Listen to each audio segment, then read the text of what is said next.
ఇచ్చిన క్వెషన్ చూడండి. ఏమంటున్నారు? For a number greater than 1, the difference between itself and its reciprocal is 20% of the sum of itself and its reciprocal by how much percentage? Nearest to an integer the square of the number less than its cube అన్నారనమాట. అంటే మనకొక number ఉందండి. ఈ number అనేది మనకి greater than 1 అనమాట. And మనకి ఈ డిఫరెన్స్ ఉంది చూసారా?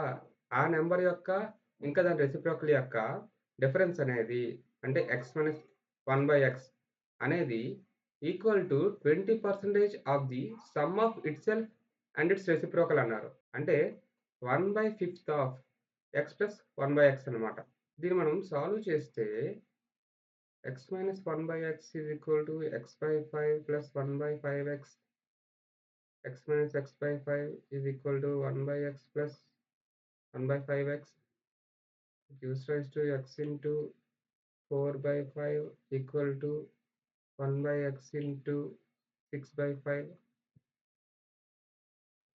and x square is equal to 6 by 4 is equal to 3 by 2 equal to 1.5 and మనకి x square is equal to 1.5 వచ్చింది. So x is equal to 1.224 వస్తుంది అండ్ మనకి x క్యూబ్ అడిగారు కదా x క్యూబ్ అనేది 1.8337 వస్తుంది. మనల్ని క్వెషన్‌లో ఏమడిగారు? By what percentage is the square of the number less than its cube అన్నారనమాట. అంటే మనకి x స్క్వేర్ అనేది x క్యూబ్‌లో ఎంత పర్సెంటేజ్ తక్కువ అని అడిగారనమాట. అప్పుడు మనకి x square by x cube into 100 కింద మనం రాయొచ్చు. 1.5 బై 1.8337 ఇంటూ 100 కింద రాసుకోవచ్చు కదా!